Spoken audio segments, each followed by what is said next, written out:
day, young entrepreneurs. Welcome to an interesting online session that will develop and enhance your skills, knowledge, and competencies to become a successful entrepreneur. I am Tutor Venzon from SDO Olongapo City, New Cabalan Senior High School, and today we are going to discuss Quarter 2, Week 2 of Entrepreneurship.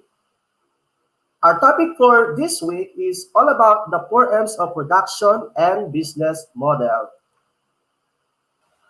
As our reference, we will be using the self-learning modules from DepEd Region 10. So go and download the materials at commons.deped.gov.ph.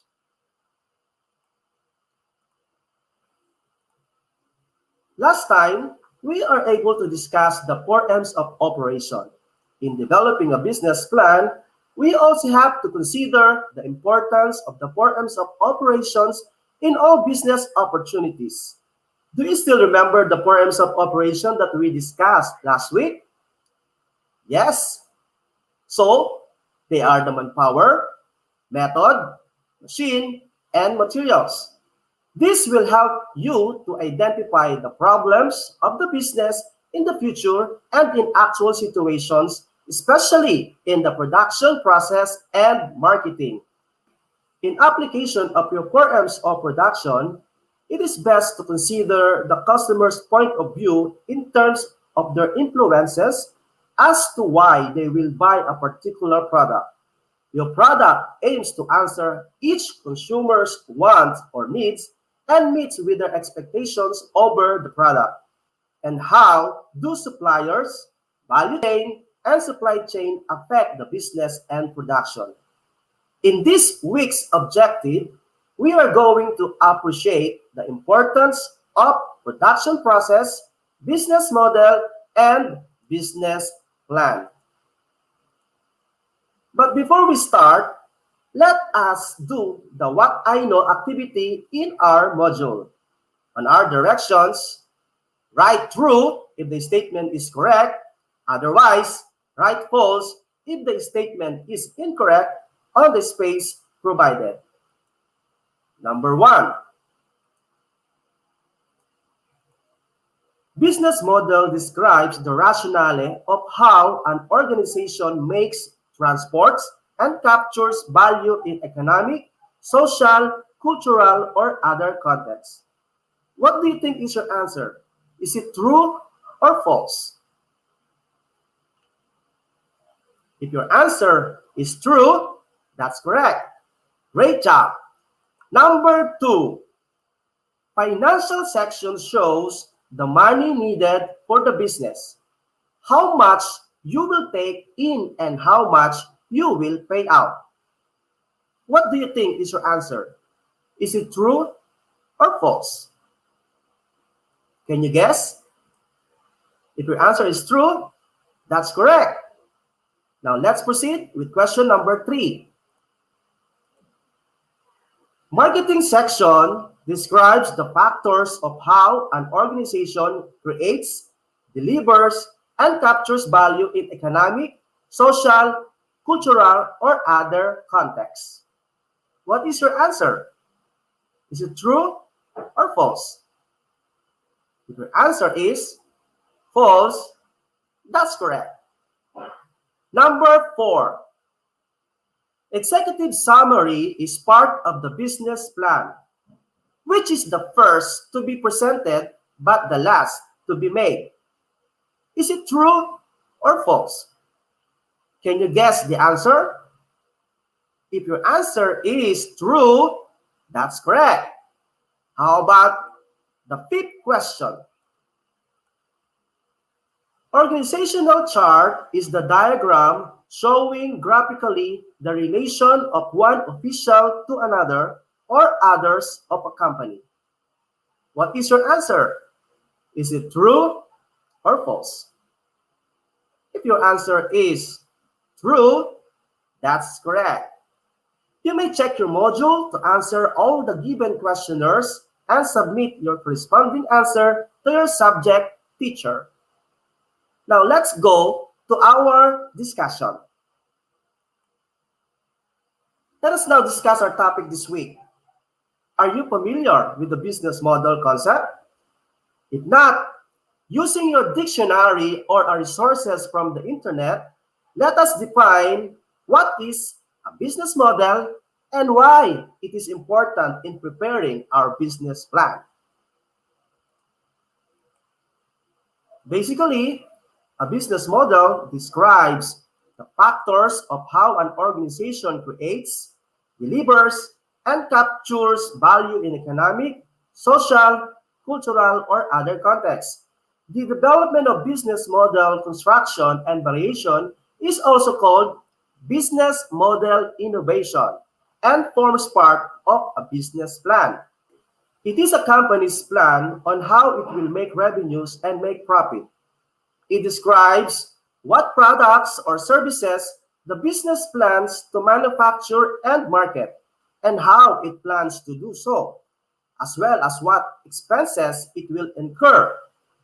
There are important phases in developing your business model, namely identifying the specific audience, establishing business process, recording business resources, developing strong value proposition, determining key business partners, and creating demand for today's generation strategy and being open for innovations. So after developing a business model, we will proceed in developing a business plan. To be able to successfully complete this module, you need to prepare a business plan and operate your plan, and finally, keep records of your business transactions. So what is a business plan for?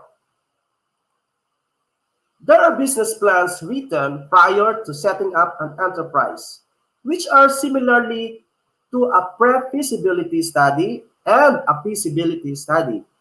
Many new enterprises need to convince prospective business investors about the soundness and potential of their business. So business plan for entrepreneurs who plan to enter any business endeavor must have a business plan on hand to guide them throughout the process. Different business plans are prepared for different purposes. There are business plans that are written during the first few years of the enterprise in order to guide the entrepreneur on which strategies would be most beneficial for the enterprise to take.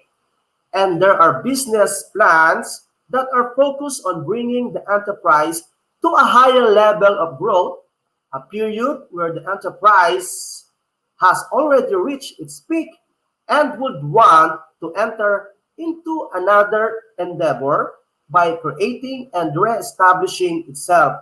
So clearly, a business plan serves many masters. First, it serves the entrepreneur who must set a navigational course.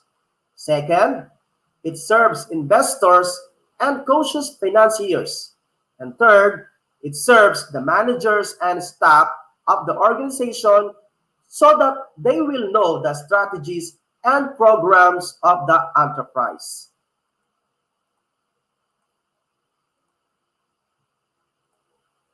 Now, let us read the different scenarios to fully understand the importance of having a business plan. So why is it important for us to make our business plan if we would like to create our business? Okay, so there is scenario number 1 from your module. It says, Jesse is the eldest of the 5 children of Mr. and Mrs. Natividad. The family is having difficulty to support their everyday needs. Because of this, Jesse tried selling banana Q, and with his dream to make his business grow, he put up many stalls in the community without considering the advices of his friends to make a business plan before implementing his decision. After a few months, his stalls shut down. So that is our scenario number 1. Our scenario number 2, Mercy is the youngest in the family. She found out that she loves to cut hair and apply makeup on her friends. Until such time that her friends introduce her to their friends for haircut and makeup when there are occasions. A few months after, Mercy was told by her friends to put up a beauty parlor in their place. So she asked her mother, who is also a businesswoman, to teach her how to make a business plan, and eventually ended with a successful business. In our scenario number 3, Mona is a diligent student. Because of her knowledge gained from school about business plan, she was able to enhance her skills in business and finally found herself into her laundry shop business. The following are the components found in business plan. They are the introduction, the executive summary, management section, financial section, production section, and marketing section. Now, let us elaborate these one by one. Okay? So, you will discuss here what your business is. Okay? Introduction. This part discusses what is the business plan all about. You will discuss here what your business is. Then we have the executive summary. And this part of your business plan is the first to be presented but the last to be made. So basically, when you are creating your business plan, you complete all of the other parts and then return to executive summary to create your summary. Okay, so that is your executive summary. Then we have the management section, and it shows how you will manage your business and the people you need to help you in your operations. These are the people that will manage your business operations. So that is our management section. And then we have the establishment of the organizational chart, wherein we create the diagram showing graphically the relation of one official to another or others of a company. We create our organizational chart to identify the people behind our business. And then we have our marketing section where it shows the design of your product or service, the pricing, where you will sell, and how you will introduce your product or service to your market. So this is your marketing section. In addition to marketing section, we will identify your market. And this market refers to the persons who will buy the product or your services. And identifying your competitive analysis, where we do the strategy to identify the major competitors and research of your products, your sales, and your marketing strategies. Then in our financial section of our business plan, we do this to show the money needed for the business, how much you will take in, and how much you will pay out. So in our financial section, the investor will see how much money you need to operate your business and how much will be the profit that you will gain in your business. Another section of your business plan is the production section. This is where you show the area, the equipment, and materials needed for the business. So that is the part of your business plan. So you have to remember all the parts of your business plan so it will be easier for you to create the entire business plan. Now, if you still remember all of the parts, let's do the assessment. Let us check what you have learned. Answer the questions given by encircling the letter of the correct answer. Okay, for question number 1, which is not a component of business plan? A, financial section. B, marketing section. C, introduction. D, capital section. So remember the parts of your business plan. What do you think is your answer? So if your answer is letter D, that is the capital section. It is the component of the business plan. Okay, the capital section. Now let's proceed with question number 2. It shows the area, equipment, and materials needed for the business. What do you think is your answer? A, production section, B, management, C, marketing section, or D, financial section. What do you think is your answer? If your answer is letter A, that's correct. That is the production section where you will see the area, the equipment, and the materials needed in your business. Okay, now let's proceed with question number 3. It refers to the person who will buy the product or services. What do you think is the answer? A, competitor, B, supplier, C, market, D, owner. Okay, so it refers to the person. If your answer is letter C, that is correct. So that is the person that will buy the product or services. Okay, now let's proceed with question number 4. Okay, so this section shows the design of your product or service, pricing, where you will sell, and how you will introduce your product or service to your market. So what is the answer?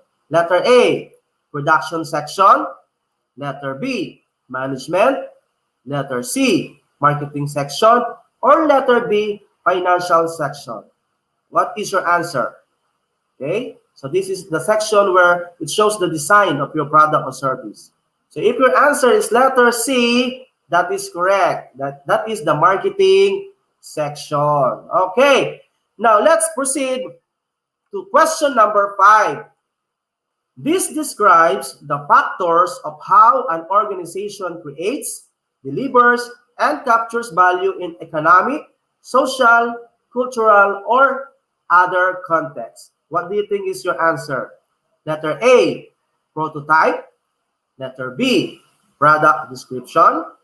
Letter C, business model. Or letter D, supplier.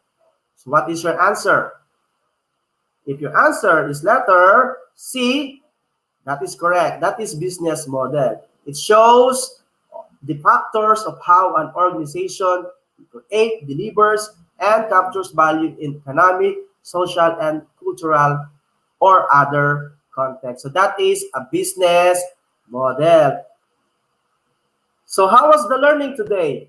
I'm sure that you gained the competency and enjoyed our lesson. On our next tutorial, we are going to forecast the revenues of your business.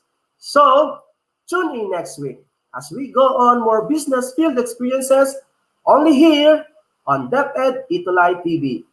Don't forget to click and subscribe our official DepEd TV YouTube channel. I am Tutor Venzon. Come and learn the entrepreneurial way.